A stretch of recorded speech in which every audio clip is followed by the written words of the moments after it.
In this video, I'm going to break down one of the biggest reasons your brand feels unclear and how it's keeping you from scaling. There's this phenomenon that happens in the craft world, and it's really common. But let's take leatherwork, for example. You become skilled in leatherworking, and then you just start making everything under the sun that you can and selling it. You'll just run the full gambit. You'll start making coasters, wallets, keychains, belts, dog leashes, dop kits, holsters, sheaths, anything that can be made with leather, you'll do it. And you assume that the way to grow is to just keep adding a bigger variety of products. More SKUs, more options, new categories, just hoping that one of them's gonna stick. But all that variety, even though it might feel productive, it's quietly killing your brand. Here's why this matters. Because on the inside, it might feel very diverse and prolific, but from the outside, it just looks like a lot of noise and confusion.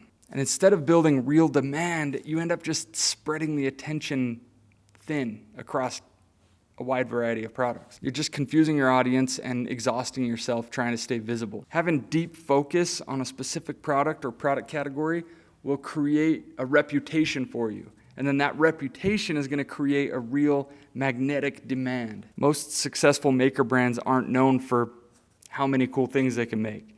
They're known for making one thing specific really, really well. When you show yourself making everything, nothing really stands out. And when nothing stands out, they won't remember you. All right, so here's what usually happens when you keep adding more products. First of all, your brand becomes harder to explain. If someone asks you what you're known for, you end up giving this whole essay or explanation or long drawn out description of what you do, as opposed to being able to explain it in just one concise sentence. Second, every product ends up competing with each other. And instead of reinforcing that demand, it just dilutes it. Third, the attention gets fragmented because now you're designing, producing, photographing, pricing, and explaining too many things at once. And the worst part is you start confusing general busy work with real progress and growth. Yeah, you're a lot busier now, but are you really becoming known for something? Is your brand getting stronger? All right, so this is where product discipline comes in. Product discipline is about choosing one hero product or a small family of products that really carry the weight of the brand. And that might feel limiting, but it's not because you're out of ideas or lack of ability. It's because you're getting more and more focused. A disciplined product line allows that repetition to work in your favor because that same product is going to be showing up again and again in product photos, customer reviews, and then over time, that repetition builds trust and recognition. And that's how you become known for something. When you look at other strong maker brands, there's almost always a hero.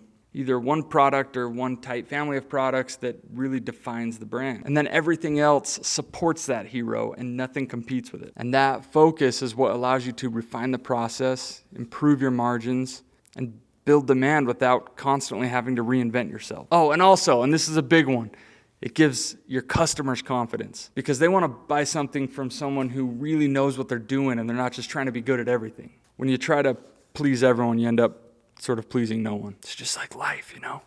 All right, let's dive into a real world example. We'll keep it in leatherwork, but instead of being a brand that sells holsters, dog leashes, wallets, travel bags, dop kits, sheaths, what if you just picked one of those things and then you perfected it and became known for that category? Let's write like a really defined position for that. Clip this baby on. Okay, so if I were going to come up with a position for this imaginary dog brand we're talking about, say handcrafted leather dog collars for large breed dog owners, very specific. All right, so here's the position of our new leather brand. Instead of just having one of everything and having our position be handcrafted leather goods, we're going to build a brand that makes handcrafted leather dog collars and leashes for large breed dog owners who demand strength, longevity, and gear worthy of the dogs they love.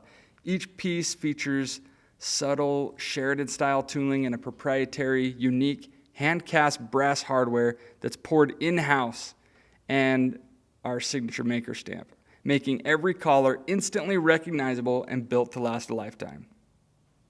That's a magnetic brand. That's something that obsessive, passionate dog owners are gonna really get behind, and you're gonna become really well known in dog owner circles. I'm not super familiar with the dog world, but this is a brand that would do really well. It's got the who, it's got the what, it's got the why, the thing that makes this brand different from other makers, that's going to get so much further than having your position just be general handcrafted goods. Okay, so why does this help accelerate growth? Because when your product line is more focused and dialed, your marketing gets easier, your production gets smoother, and you start building a brand that is more intentional and not so scattered.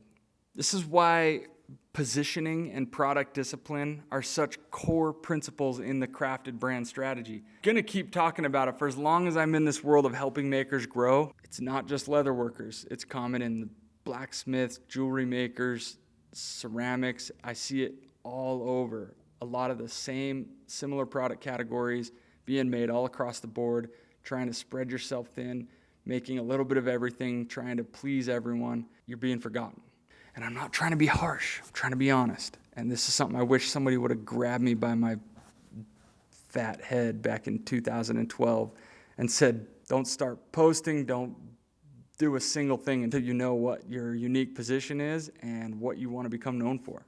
I need to get a more substantial mic holder, I think. Nobody looks tough doing this. I think it goes without saying, but once you master a product category, then you can expand. But while you're trying to build traction and build recognition and trust, and you want to actually start getting sales and get real momentum with your brand, you need discipline. Oh, and by the way, inside of the Crafted Brand Strategy community, you can find the full playbook on all of this stuff.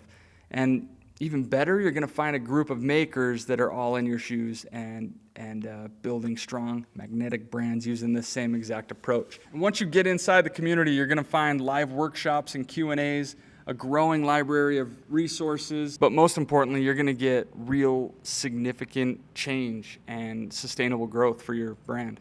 And it's not for everyone. If you're just starting out or this is just a hobby, you might feel a little bit out of place. But if you're serious about building a business that protects your time, your craft, your freedom, there is no better investment in your own business that you could make. So click the link in the description if you want to learn more. And as always, thanks for watching. We'll see you on the next one.